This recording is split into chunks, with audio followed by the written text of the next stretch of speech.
Ce lundi, à l'hémicycle, les députés ont pu autoriser le gouvernement à ratifier 2 textes. Le premier est le protocole facultatif à la Convention relative aux droits de l'enfant établissant une procédure de présentation et de communication.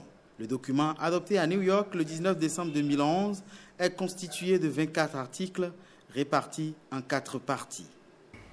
Le présent protocole facultatif est un texte de nature purement procédurale dont la principale innovation est la possibilité donnée aux enfants par l'intermédiaire de leur représentant légal de déposer une communication individuelle devant le comité des droits de l'enfant pour demander réparation pour des violations subies dont ils n'ont pu obtenir réparation à l'interne.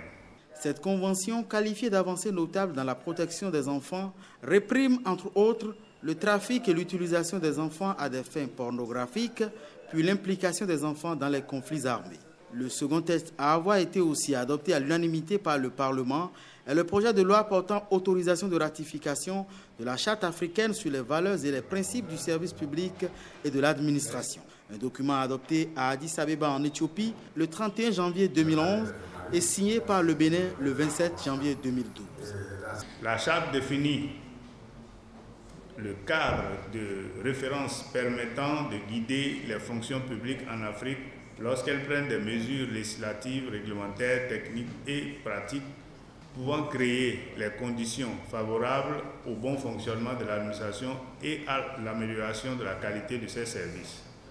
Elle expose et précise les principes et règles de conduite des services publics et des agents de l'État qui doivent favoriser un environnement neutre et stable, susceptible de renforcer les valeurs éthiques et l'image du service public ainsi que le professionnalisme de ses agents. Le présent texte de 31 articles répartis sur 7 chapitres vient renforcer également la célébration chaque 23 juin de la Journée africaine de l'administration et du service public.